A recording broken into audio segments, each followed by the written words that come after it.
En febrero de este año, un video empezó a circular en las redes sociales chinas. Según quien lo publicó, un ex empleado habría grabado en secreto un taller ilegal en una zona rural. En el video se ve un patio lleno de barriles oscuros y oxidados, trabajadores calentando un líquido extraño en una olla en condiciones bastante cuestionables, algo que haría que cualquier inspector abandonara la profesión. La persona que subió el video afirmaba que se trataba de Gator Oil en proceso, aceite reutilizado ilegalmente, y pidió que la gente dejara de comer fuera de casa. El video generó una reacción enorme en internet. Había comentarios de personas diciendo que nunca más pedirían comida a domicilio, otros asegurando que no podía hacer eso, que probablemente estaban separando restos de comida para alimentar animales. Pero existe una pequeña posibilidad de que esas personas estén equivocadas. Y de eso vamos a hablar hoy, cosas extrañas que ya se han registrado en la comida callejera en China, y que de hecho, han causado muchos problemas al gobierno. No estoy diciendo que toda la comida en China sea falsa o peligrosa, eso no es cierto. El gobierno chino, de hecho, es muy estricto y cuidadoso con este tema. Pero existen fallas en el sistema. Hay demasiada gente produciendo comida, al punto de que el gobierno no logra fiscalizar todo. Y hay cosas que llegan al plato de las personas que no son lo que parecen. Dicho esto, algunos de estos vídeos han vuelto a ser tendencia en internet. Vídeos de ex empleados, repartidores e incluso consumidores que quedaron impactados por lo que vieron. Yo estaba navegando por internet, me encontré con este tema, y como los aprecio mucho, quise traerlo aquí para que lo veamos juntos. Pero, ¿qué es exactamente el Gator Oil y por qué se ha convertido en un problema tan serio en China? La práctica consiste en recolectar aceite desechado de restaurantes, de las trampas de grasa, de freidoras, de restos de frituras, y luego procesarlo de forma rudimentaria para intentar eliminar el olor y el color, y revenderlo como aceite de cocina barato. Obviamente, el proceso no elimina los problemas reales, la acumulación de bacterias, metales pesados y compuestos que se generan cuando el aceite se recalienta varias veces, lo que puede causar problemas de salud a largo plazo. Pero esto no es algo nuevo. Este problema fue muy fuerte en los años 2000, y a principios de la década de 2010, cuando estimaciones no oficiales, porque es imposible medir algo que opera de esta manera, indicaban que una parte considerable del aceite usado en restaurantes de bajo costo, podía haber pasado por este tipo de proceso. El gobierno chino reaccionó y, en 2011 y 2012, llevó a cabo grandes operativos con cientos de detenciones, además de endurecer significativamente las penas para este tipo de delito. Hoy en día, incluso, puedes enfrentar largas condenas de prisión por esto. Y el aceite recolectado pasó a reutilizarse para fines legítimos, como ocurre en varios países. Pero el problema no desapareció. Se redujo y se trasladó a lugares donde la fiscalización es más débil, vendedores ambulantes, pequeños establecimientos informales y ciudades más alejadas. Y en 2024, un nuevo escándalo mostró que el problema del aceite contaminado va mucho más allá del caso clásico. Algunas investigaciones revelaron que camiones utilizados para transportar productos químicos y combustible estaban siendo usados posteriormente para transportar aceite comestible. Este caso involucró a varias empresas vinculadas al suministro del gobierno y generó una gran indignación pública. Como era de esperarse, el gobierno intervino y creó nuevas enmiendas a la Ley de Seguridad Alimentaria del país. Pero los vídeos no se detuvieron ahí. Otro vídeo que circuló bastante muestra algo que parece simple, pero que es difícil de olvidar una vez que lo ves. Un usuario grabó un puesto de comida callejera después de que cerrara. Lo que se ve son los utensilios y el aceite de fritura del día, oscuro, espeso y claramente usado durante muchas horas seguidas.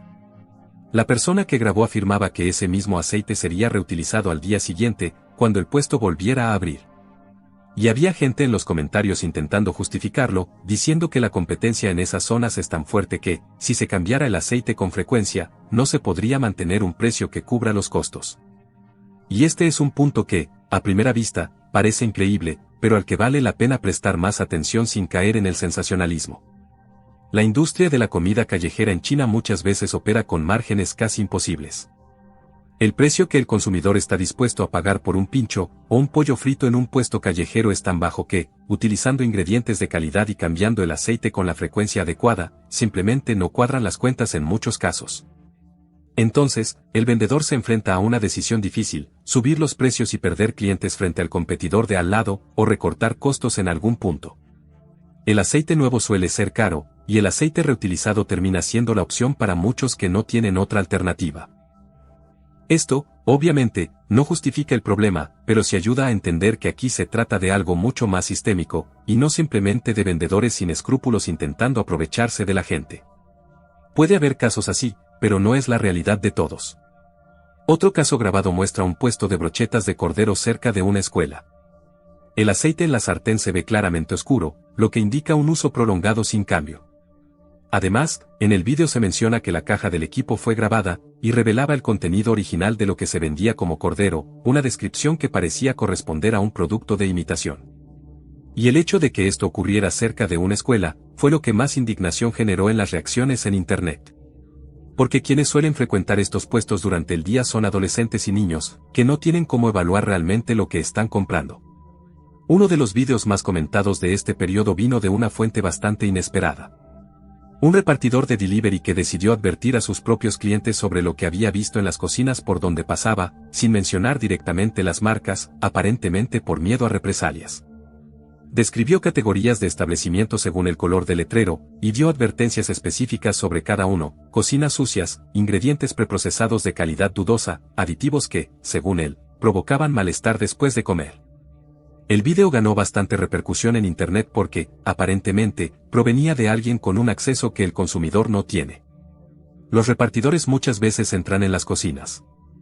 Ven lo que sucede detrás de escena mientras se prepara el pedido. Y normalmente no dicen nada al respecto. Pero cuando uno de ellos decide hablar, la gente tiende a prestarle atención, sea cierto o no lo que está diciendo. Y hay otro problema más, que va un poco más allá de las cuestiones de higiene y entra en otro terreno. La composición de los alimentos. Existe una categoría de productos procesados extremadamente popular en China, albóndigas de colores que aparecen en hot pots, en puestos callejeros y en platos vendidos por delivery.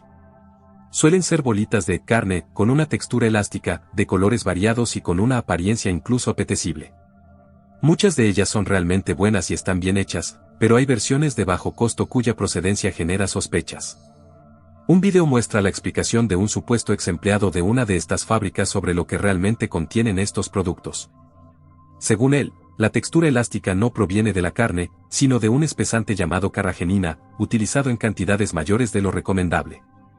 También afirma que la base de la mayoría de estas albóndigas no es carne de res, ni siquiera de cerdo o cordero en el sentido tradicional. Generalmente se utilizan piel de pollo, piel de pato, y en algunos casos, partes que no han pasado por un proceso completo. Todo esto se tritura y se convierte en una pasta homogénea, y el sabor específico a carne se obtiene mediante potenciadores artificiales. El producto funciona, tiene textura, sabor y apariencia, pero no es lo que el consumidor cree estar comiendo. En enero de 2025, China anunció una medida que llamó la atención a nivel mundial: inspección del 100% de los durians importados desde Tailandia y Vietnam, con la suspensión de cualquier lote en el que se detectaran ciertos residuos. El motivo era un colorante llamado Basic Yellow 2, un compuesto industrial utilizado para teñir papel y cuero. La OMS lo clasifica como carcinógeno del grupo 2B, lo que significa que hay suficiente evidencia para generar preocupación, aunque no es concluyente. Sin embargo, China ya había prohibido el uso de este colorante en alimentos desde 2008. La detección de este compuesto en durians importados no fue algo menor. Decenas de contenedores fueron rechazados, más de 150 toneladas fueron enterradas en Tailandia, y los exportadores tailandeses sufrieron pérdidas considerables. Pero lo más interesante de esta historia es el origen del problema. La práctica de utilizar este colorante para mejorar la apariencia de los durians, haciendo que la cáscara luzca más vibrante y atractiva, no parece ser una tradición tailandesa. Las investigaciones apuntan a que fue introducida por comerciantes chinos, que operan plantaciones en Tailandia, buscando un producto más atractivo para el mercado chino. Es decir, un problema de seguridad alimentaria que termina siendo exportado de vuelta a China por agentes chinos que operan fuera del país y producen para un mercado, cuyo sistema de control ya conocen. El tema salió a la luz cuando productores tailandeses, que convivían con esta práctica pero no la adoptaban, denunciaron la situación ante el Ministerio de Agricultura de Tailandia. El gobierno chino, entonces, fue alertado y reaccionó. La pregunta que queda, después de todo lo que hemos visto aquí, es por qué esto sigue ocurriendo. El gobierno chino no ignora estos problemas.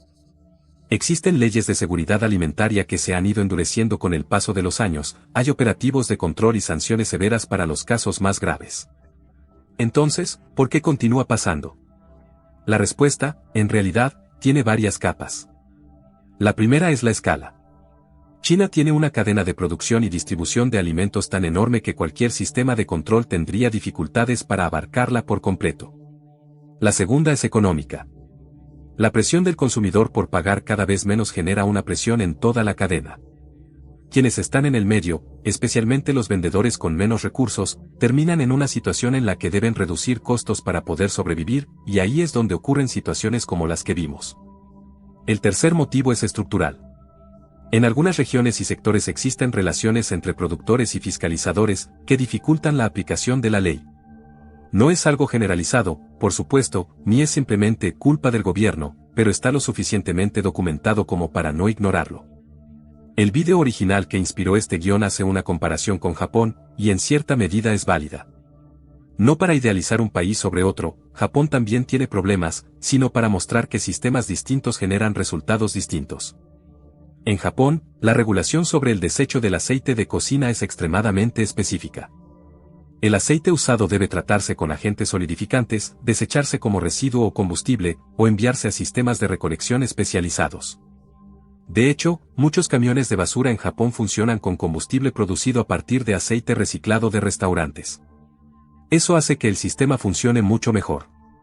En fin, después de este video, necesito dejar aún más claro algo para quienes no lo hayan entendido. Este video no es una afirmación de que toda la comida en China sea peligrosa.